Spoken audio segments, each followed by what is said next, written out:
first of all, the first exemption would be for educational interpreters who are licensed under DPI and who are educational interpreters.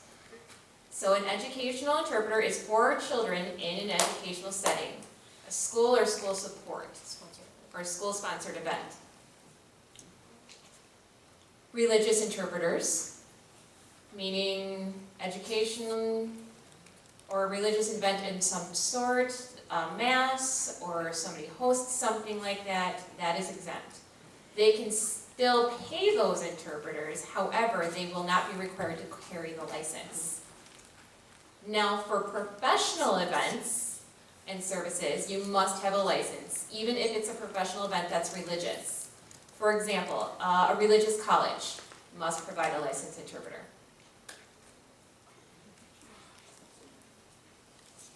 Let's see.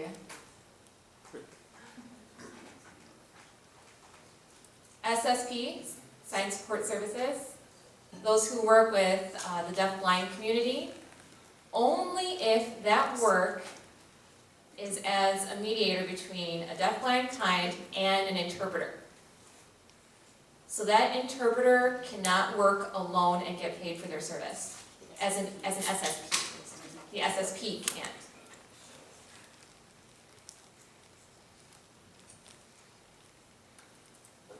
So the SSP could help the professional interpreter as a liaison to the deaf-blind interpreter, the deaf-blind consumer.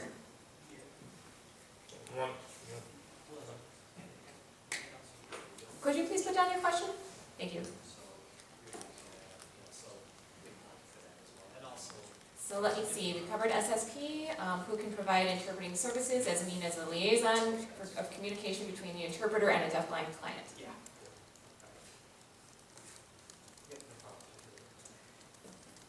So let's see, if there's an emergency situation and somebody needs interpreting services, you can do that in an emergency situation only. However, you will not be able to interpret past a 24-hour limit. Then you must stop, and a licensed interpreter has to be brought in by that time. There was another question about BRI. If some people outside of the state have licenses, will have to have a license to work. There's a little bit of a gray area in the law currently, and we're looking to provide clarification on that in the law. So must provide interpreting services through video remote relay, or not relay, sorry, video remote interpreting.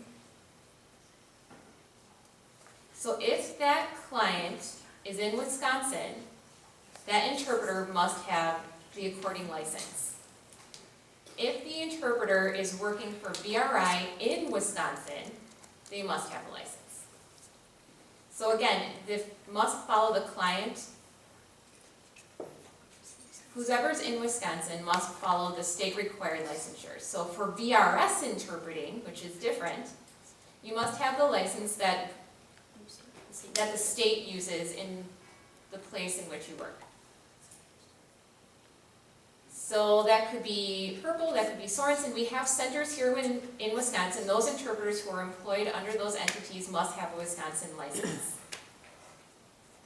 I know it's confusing. I will add a chart or picture later for you.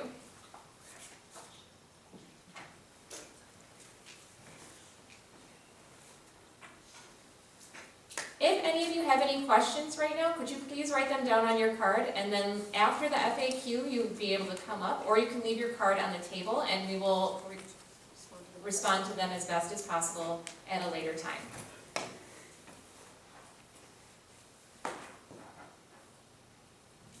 I'm sure a lot of you are thinking, well geez, what do I do now? What about me? Okay, so this is if the law is passed. So deaf interpreters who currently have a license This internet connection is strong enough at the moment. Okay, so the restricted license would transfer to the yellow license. and the renewable license would transfer to the green license, as the chart states above. And this would be an automatic transfer.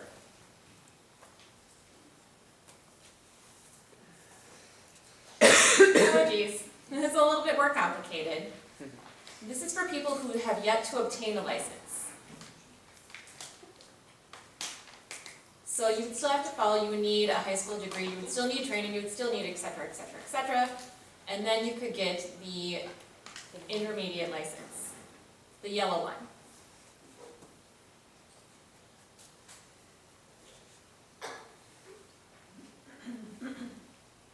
If you have an associate's degree minimum, or you passed an alternative pathway, and you got certified, yay!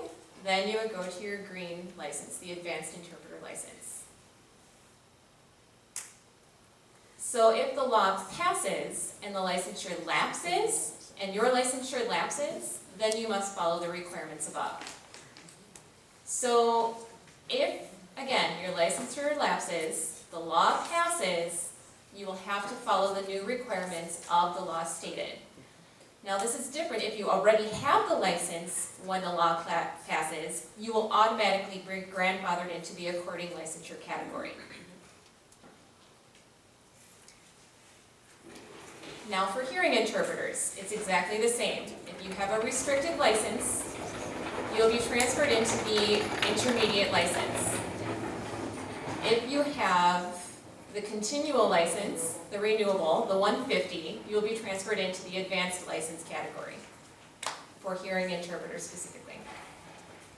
Okay? Okay, this should be a little complicated, I'm so sorry. Okay, but remember, this also contains the alternative pathways for intermediate and advanced interpreters. So remember, when I listed out everything beforehand, this is what it looks like in chart form. So this chart is also online. If you want to bring it up and really take a better look at it, you definitely can. I think this will really help you navigate where you fall within this system and how you can proceed within it to obtain licensure. I'm not going to explain this. It's really complicated.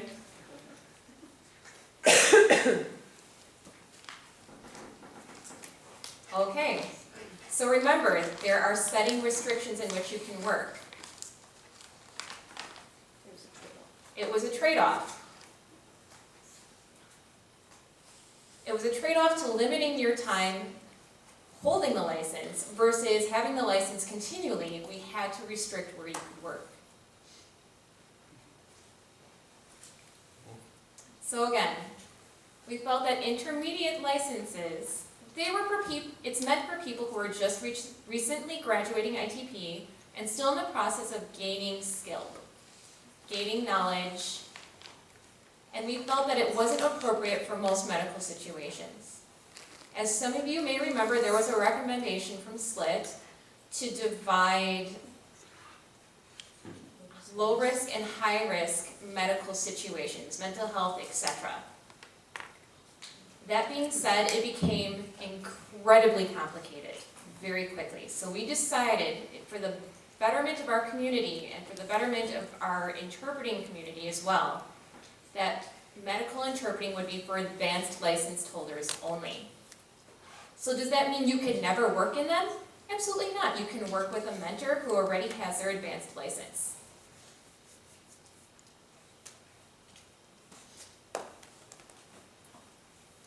Oh, let me explain this. I just explained it. So again, the trade-off, the carrot in front of the horse here is if you really want to work in a medical setting, you must obtain your advanced certification and the advanced license.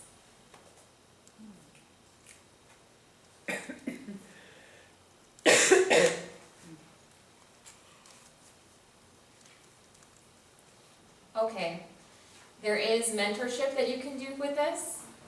I know a lot of people want to gain experience to feel ready to do that. An intermediate interpreter can team with an advanced hearing or deaf licensed interpreter in these settings.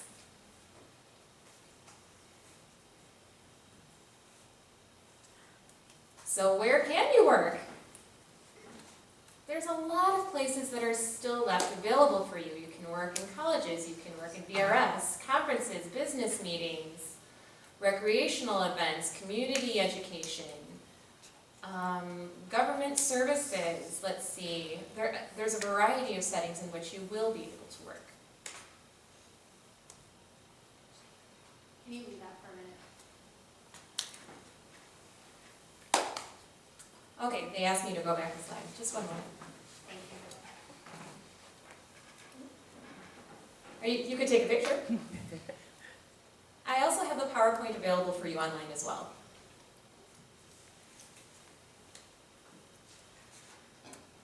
So we had a lot of questions about this. When will ODHH sunset the WIDA and start running BEI? Honestly, we have no clue. I did speak with Chantel Wiedemeyer.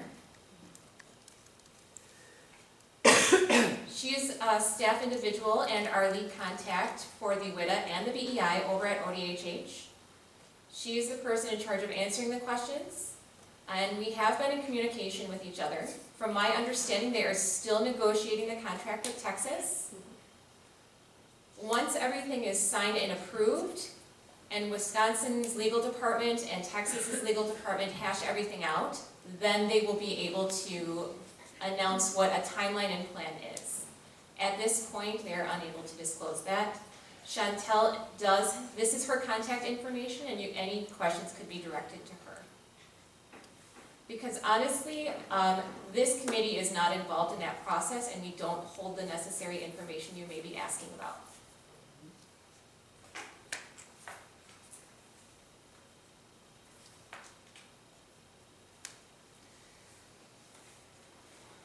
I've noticed a lot of people are also very curious on what would happen to them if they currently hold a WIDA. If they have to go back and start again, or what happens. And again, it does depend. So if you pass the WIDA and you don't have the license, you will have to go back and start over with the BEI Basic. Unless you're able to jump to an advanced degree in advanced certifications such as the NIC. The current restricted license, as of right now, if you do hold one, will automatically be transferred over into the intermediate license. So if you're there and you want to become a green, the advanced license, you either have to go back, take your BEI Basic and get your BEI Advanced, or get your NIC. Understand that the BEI Basic, you must go through each level to progress. You cannot jump from the written directly to the advanced. For example, I am an NIC interpreter. I will have equivalency for the BEI Advanced. That means I would be able to sit down and take the BEI Master without going back and taking the BEI Basic. I would also have to take and pass the TEP, which is their test of English proficiency. But for expressive, you cannot jump.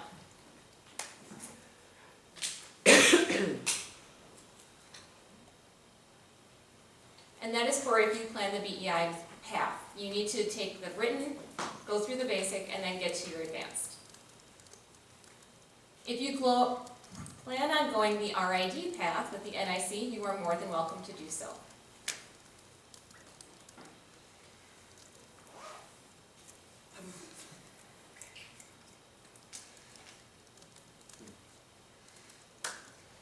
Okay. There was a lot of discussion about mental health work.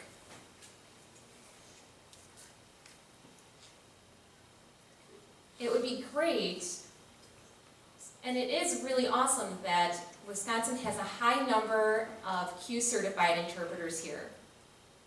We have the largest number all around the US. I believe we have 19 certified Q interpreters out of 89 interpreters out of the entire US. That's awesome! All right! That's great! Yeah, Wisconsin! However, even though we do value our mental health interpreters, we value that training, and we feel that it is necessary to have the education behind that, the access to that training, the access to that education, the access to the monitoring system, we don't have here in Wisconsin. And we can't afford to force interpreters to fly out and take that training to maintain that. We have to have a good pool of interpreters that we can pull from to satisfy the needs of the community. Yes, yes, and we should, let me just say, we should continue to value our Q certifications. I think, however, that monitoring system has not been set up here for us. Perhaps when the law is re-reviewed in 5 years, we will have that system in place. For example, we already have a court legal interpreting program in place.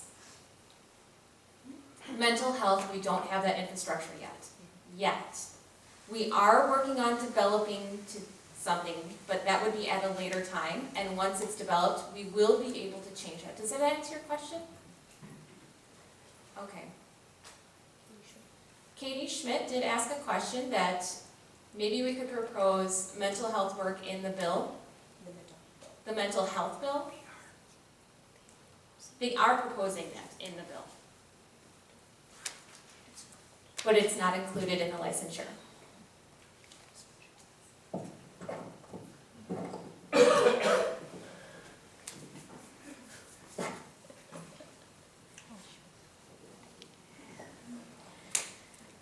If you will recall, I talked about RID and how any RID certification could earn its DSPS license under Wisconsin's law.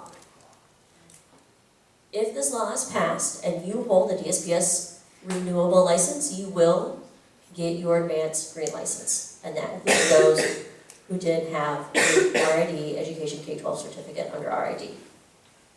Through our research, it affected very few people. I believe it was 3. So we decided to let it be. And from here on out, if any other individuals end up getting the RID educational K-12 certification for RID, they will not be able to obtain the advanced license under DSPS.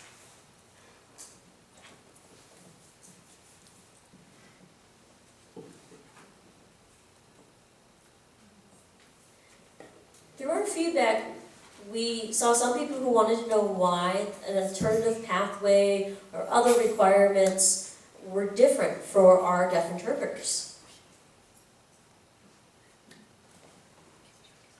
I mean, let's be honest for a moment. Deaf individuals who want to become interpreters do not have the same opportunities that hearing individuals do. Access to a degree, access to higher education. A program specifically for deaf interpreters, it does not exist. Maybe there's one that I know that's struggling to get going in Texas, but that's it. So we have to recognize that they do need a different way to become an interpreter. And we need to encourage them and rally behind our deaf interpreting community and support them and get them to the level where we need them to be. We want to grow our pool of deaf interpreters here in Wisconsin. We don't want to limit them.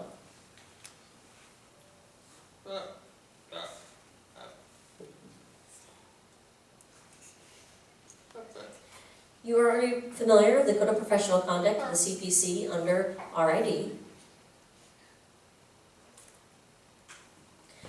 The RID NIC does have an ethical portion of the test where it tests the candidates on the CPC, whereas the BEI is strictly a performance test and does not have any ethical scenarios on it. And again, as we've stated before, we are trying to figure out a middle ground for RID system and BEI system. Even though BEI certified interpreters are not going to be tested on the CPC, as we know by RID, they will still be responsible to abide by the CPC. So it won't matter which certification you have, you still will need to abide by the CPC as listed by RID.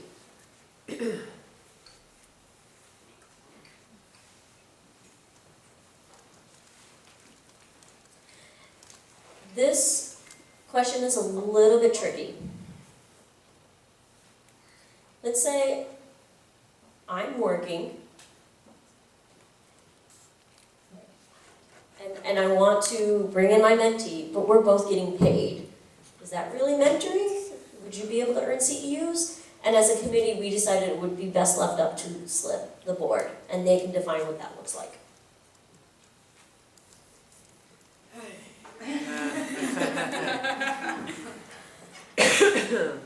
Lots of people were curious about CEUs.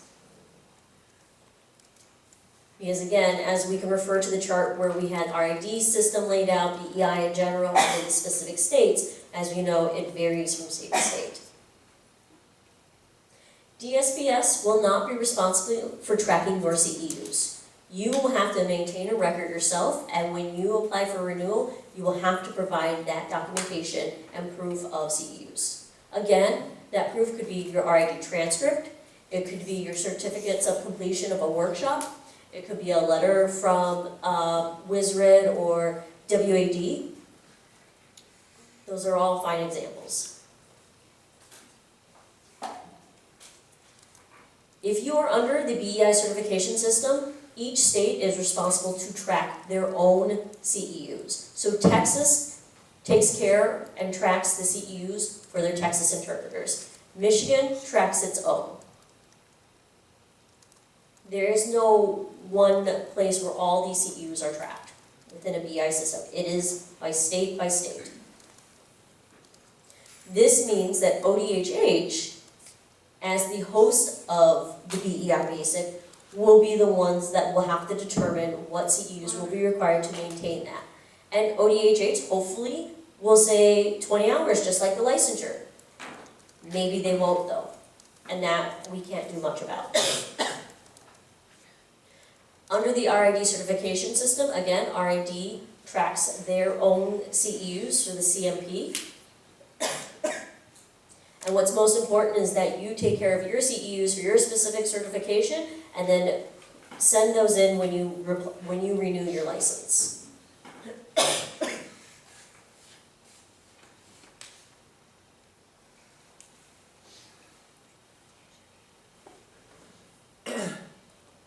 So on the chart where we listed out each state and the hours that are required and the system, in Illinois, it does say that they are required 20 hours a year under an audit system or an honor system. What that means is that I could technically play the system. I could say, yes, I did my hours. Give me my license, thank you. And I'll just keep working. But then later on, if I'm audited and I can't prove that I actually had my CEUs, then they can take away my license.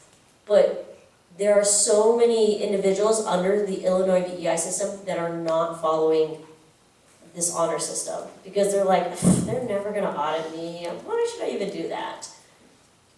And it's started a kerfuffle in Illinois.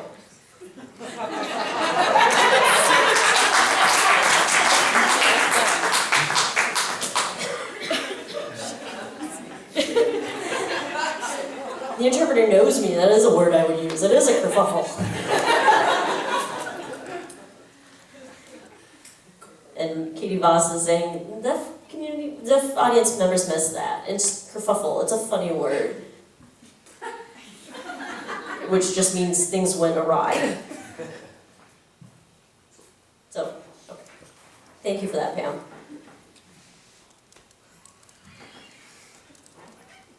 Again, some individuals wanted to request that we follow RID's 4-year cycle system. And again, I have to reiterate the fact that the BEI certification system and RID are separate systems, in addition to the fact that individuals who hold certification through RID don't all necessarily share the same 4-year cycle.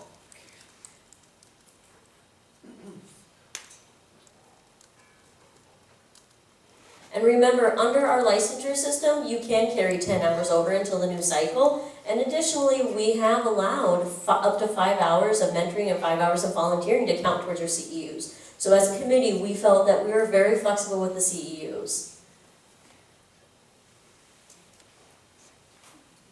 And remember, in order to maintain your license here in the state of Wisconsin, you must maintain your certification too, whether it is the BEI certification or RID certification. So with RID, it requires you to pay your member dues, and you must do that to keep your certification. And if your certification should lapse, you do have 30 days to tell DSPS.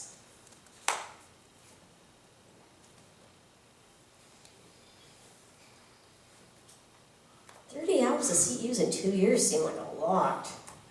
Well, compared to the other states, not really.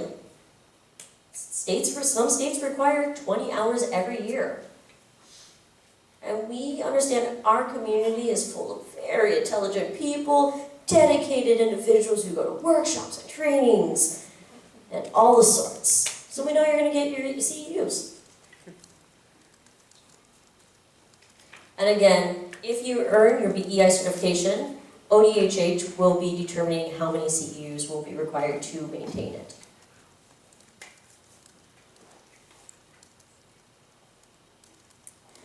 As you recall, K-12 interpreters and religious interpreters are exempt from this, and they can still call themselves a sign language interpreter.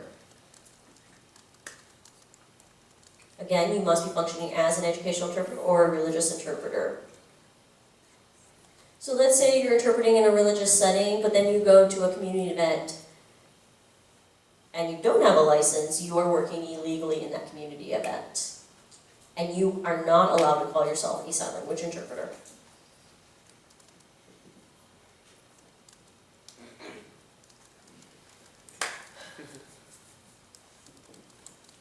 The future, blue skies. I see the light at the end of the tunnel, right? We've been working on this for a long time, I'm telling you. Blood, sweat, tears, the whole shebang. So in all seriousness, this is what's next. As Representative Brostoff already explained, how the bill must get passed through the Assembly Committee and through the Assembly and then to the Senate, where it gets passed through the same process, and hopefully the governor signs it. But even before that and during that, we, as a community, need to be involved. This includes writing letters to our representatives, making phone calls, sending emails. And this includes the representatives who are on the specific committee that will be reviewing the bill. We need to annoy them. We need to tell them, this is why we feel this is important, this is why we want this passed. And the Interpreter Licensure Committee is currently working on a template letter for representing not only the deaf perspective, and then a separate letter that will represent the interpreter perspective. And we will post that online soon. We're just putting the finishing touches on it now. We also are waiting for the bill to be assigned a number for the Assembly. And then we will be putting that in the template letter so that the representatives actually know what bill we're talking about. And it seems like we have a number. Oh my gosh, we're official. So it's AB 220.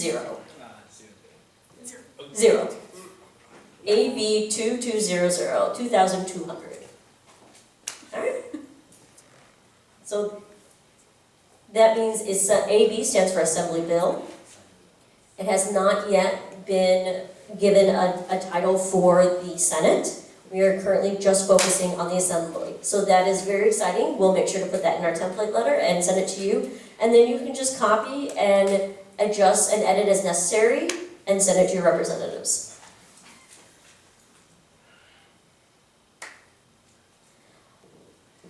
I'm sure many of you are very curious about the timeline and what this looks like.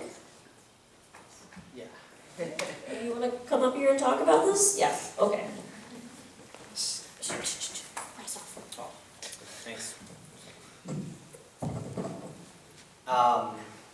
So, first of all, we're in a really weird stage right now at the state because we have a budget that's now going on its 4th week without being passed. and that's kind of delaying a lot of other things, including some committee activities. We also, very recently, there was some news around a $1 to $3 billion investment that the state's going to be asked to subsidize a private firm coming to southeastern Wisconsin, Foxconn. You guys might have heard about this. It was in the news a lot today. So those are so there's a couple of things that are kind of taking precedent right now, and those are the two big ones. So the timeline is not settled.